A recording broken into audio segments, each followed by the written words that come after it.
Jaipur ACB ने SMS अस्पताल में अंगदान की मुहिम में हो रही गड़बड़ झाले से पर्दा उठाकर निजी अस्पतालों के साथ सरकारी अधिकारियों की पोल खोलना शुरू कर दिया। फर्जी तरीके से निजी अस्पतालों को जारी एनओसी ने साबित कर दिया कि जिन हाथों पर इस मुहिम को सफल और पारदर्शी बनाने की जिम्मेदारी थी, वो लोग खुद ही इस फर्जीवाड़े में लिप्त मिले हैं। ये रिपोर्ट देखिए।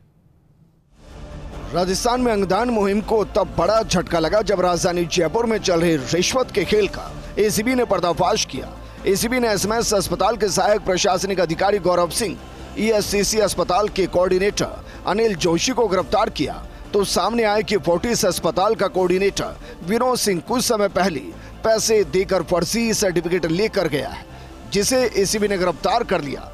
एसीबी को जांच के दौरान आरोपी गौरव सिंह के आवास से करीब 150 से ज्यादा सर्टिफिकेट मिले हैं।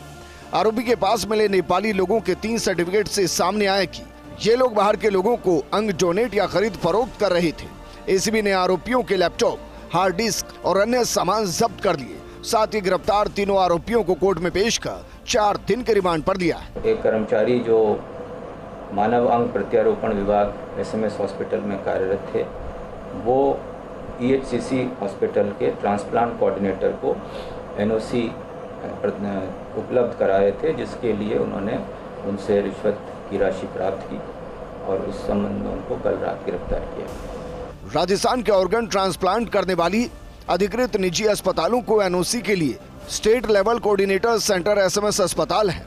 इसमें 4 डॉक्टर्स की कमेटी होती है, लेकिन जांच में सामने आया कि इस कमेटी की अधिकृत मीटिंग के बिना ही एनओसी जारी कर दी गई। इस पूरे मामले में उच्च स्तर पर मेडिकल स्टाफ की मिलीभगत और अंगों की तस्करी होने की संभावना से भी इनकार नहीं किया जा सकता। प्रारंभिक अनुसंधान में इस बात में पुष्टि हुई है कि पैसे देके और एनओसी जारी की जा रही थी। ये भी बात की पुष्टि हुई है कि कमेटी की बैठक के बगैर और कमेटी के द्वारा अधिकृत किए बगैर ही जो है वो यूडीसी के लेवल पे मंत्रालय कर्मचारी के द्वारा फर्जी हस्ताक्षर डॉक्टर्स के करके और हॉस्पिटल्स को एनओसी जारी की जा रही थी। ये सिर्फ ईएचसीसी को ही नहीं जारी की, हमारे अनुसंधान में यह है कि काफ़ी हॉस्पिटल्स को जो राजस्थान के हैं उनको इस तरीके की फर्जी एनओसी जारी हो चुकी है। साल 2023 के मिड से कमेटी ने अंग प्रत्यारोपण को लेकर एक भी बैठक नहीं बुलाई। बावजूद इसके प्रदेश के 12 निजी अस्पताल अंग प्रत्यारोपण कर रही हैं। एसीबी के अधिकारियों ने नाम उजागर नहीं करने की शर्त पर बताया कि अगर कमेटी समय समय पर बैठक लेती तो ये फर्जी सर्टिफिकेट जारी नहीं होते। कमेटी ने पिछले 8 माह में एक भी बैठक नहीं ली, जिसकी भी जांच की जाएगी। अस्पताल के सभी दस्तावेजों सहित उस कमरे को भी सील कर दिया गया जहां पर आरोपी गौरव फर्जी सर्टिफिकेट जारी करता था। एसीबी इन तीनों से पूछताछ के बाद कमेटी के सदस्यों से पूछताछ कर आगे कार्रवाई करेगी।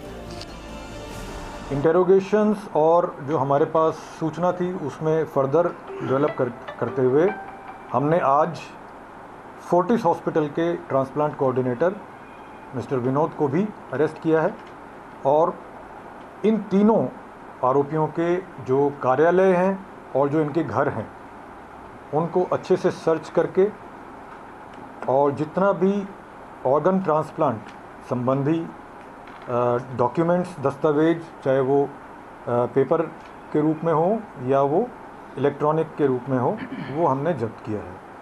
आने वाले कुछ दिनों में उन सभी डॉक्यूमेंट्स को खंगाला जाएगा। कौन कौन हॉस्पिटल्स इस पूरी चीज़ के बेनिफिशरीज रहे हैं उनको नामित किया जाएगा। एसीबी के डीआईजी डॉक्टर रवि ने बताया कि फर्जी सर्टिफिकेट के जरिए कई सर्जरियां कर दी गई, जबकि कई सर्जरी करने की तैयारी थी। ऐसे में दस्तावेजों की जांच के बाद अस्पतालों को इन केसों की सर्जरी नहीं करने के लिए लिखा जाएगा। इसमें कमेटी के सदस्यों से भी एसीबी मदद ले सकती है। इस पूरे केस में अस्पताल के डॉक्टर्स की मिलीभगत है या नहीं, इसकी भी जांच की जा रही है। विकास शर्मा के साथ Naveen Sharma, First India News, Jaipur.